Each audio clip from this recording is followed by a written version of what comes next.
A little news from around the state for you. Yesterday, New York State lawmakers approved the Equal Rights Amendment. It is the second time they've done that with the hope of solidifying all kinds of rights for New Yorkers. So what's in it? What does it mean?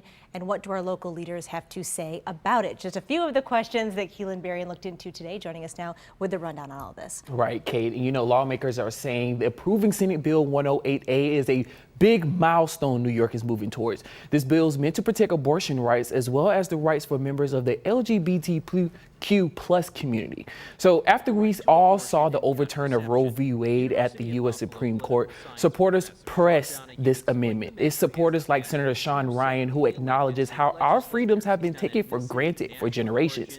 What this bill would do is prevent any person from being denied their civil right because of their sex, race, sexual orientation, etc., and denying anyone reproductive health care is subject to discrimination. However, the amendment could have a lot of effects. Opponents believe the amendment is too broad and could hurt religious beliefs. State Senator George Borrello is one of those opponents of the amendment, thinking of Catholic institutions.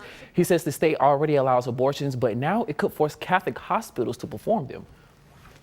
The way this is written, it could potentially violate the religious freedoms of like Catholic hospitals, for example. It may force them to have to perform abortions and other things that go against their beliefs, that this could lead to other things like withholding state funding. Virtually every hospital in New York State gets some kind of state support. And this constitutional amendment could basically say if you don't perform abortions, you may lose your state funding.